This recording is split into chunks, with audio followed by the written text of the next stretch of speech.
Mexico is one of the most visited countries in the world.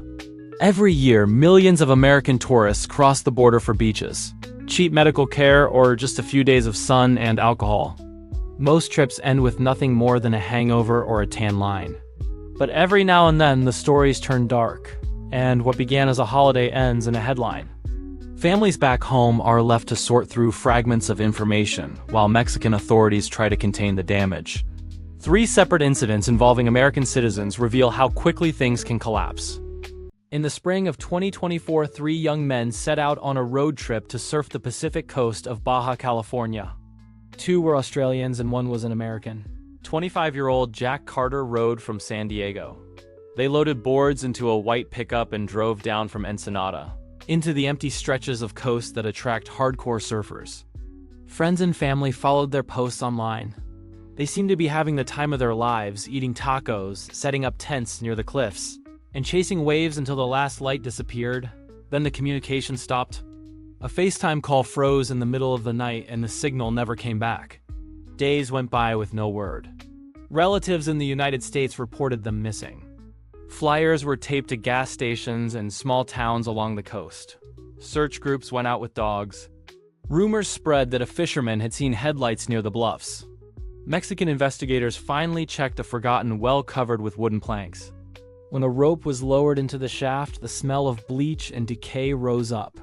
The bodies were pulled out one by one. The discovery crushed the families who had been holding on to hope. Police found a dented red truck linked to local suspects. The story told by prosecutors was almost too simple. A robbery gone wrong. The 3 foreigners had parked their vehicle on the wrong patch of land. A group of young men wanted the truck, wanted the gear, and when the surfers resisted, things turned violent. The bodies were dumped into the well to hide the evidence.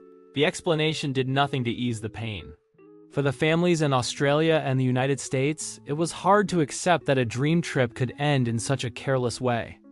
One mother described standing at the fence outside the Ensenada courthouse, unable to understand a word of the Spanish legal process, watching as the accused shuffled past in handcuffs. The case dragged on, hearings postponed, suspects mumbling about confessions and stolen phones. Back home, memorials were held. In Baltimore, teammates of Jack laid down lacrosse sticks in a circle on the field. In Perth, friends paddled into the surf with flowers and let the waves carry them away. The lighthouse where the young men camped still stands. The beam still sweeps the water, and surfers still drive down those same roads. But for anyone who heard the story, the lonely cliffs of Baja are no longer just a paradise for waves. They are also the site of a well that holds a permanent reminder of what can happen when the wrong people cross paths in the wrong place. Only a year later, another type of story came out of Mexico.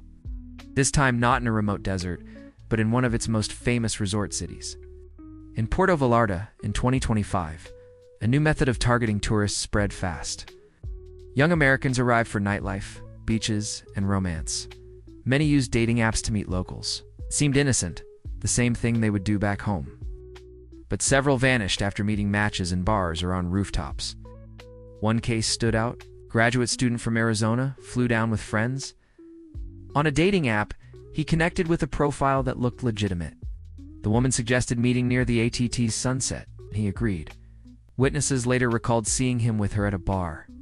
Hours later, a dark SUV with tinted windows pulled up. The student was shoved inside. By midnight, his mother in Phoenix received a call. Her son's voice was on the line, panicked, but another voice demanded a ransom. The kidnappers knew his hotel, his flight details, and even his schedule. The family wired money, but the demands kept changing. Investigators in Mexico and at the U.S. consulate began to see a pattern. Other families were reporting similar calls. Some of the victims never came back. Behind it all was a network running out of Nuevo Nayarit, a short drive from Puerto Vallarta. During daytime, it operated as a timeshare call center. By night, it shifted into kidnap and extortion. Victims were lured by apps, grabbed and held while relatives in the United States were pressured to send thousands of dollars. Officials later tied the operation to the Jalisco New Generation Cartel, one of the country's most powerful and violent groups. The money from ransom calls and timeshare scams was feeding directly into cartel accounts. In the Arizona student's case, Investigators got a break when a banking note contained an unusual phrase that linked to one of the call centers. Agents tracked the phone signals up Highway 200 and zeroed in on an Airbnb that had been blacked out with curtains. What? At midnight, police raided the house and pulled the student out alive. He was thin, dehydrated, and terrified. Not all stories ended that way. Some victims disappeared without a trace. The U.S. Embassy issued warnings about dating apps in resort towns, travel forums filled with new advice. Do not meet strangers alone. Do not give details about where you are staying, and always tell someone where you are going. The warning could not erase the fact that paradise had become dangerous in ways that tourists were not prepared for. Many still traveled, many still partied on the beaches, but the risk was no longer invisible. The third story takes us back to the border. In March 2023, 4 Americans drove from South Carolina into Matamoros. It's just across from Brownsville. It's Texas. They were ordinary friends making a quick trip for a medical procedure that was cheaper in Mexico. The city had long been a destination for day trips.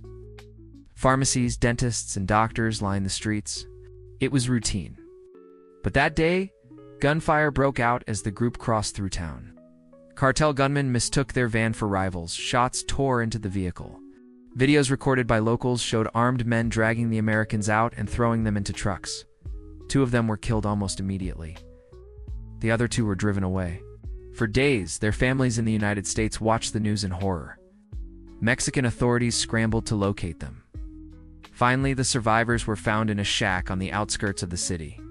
Then came the strangest twist. 5 men were discovered bound on a street, dumped with a letter signed by a faction of the Gulf Cartel. The letter apologized for the killings, claimed the men responsible had acted without orders, and offered them up for arrest. The image of cartel members delivering their own people, tied and beaten, shocked the world. News outlets called it unprecedented. For the victims' families, the gesture was meaningless.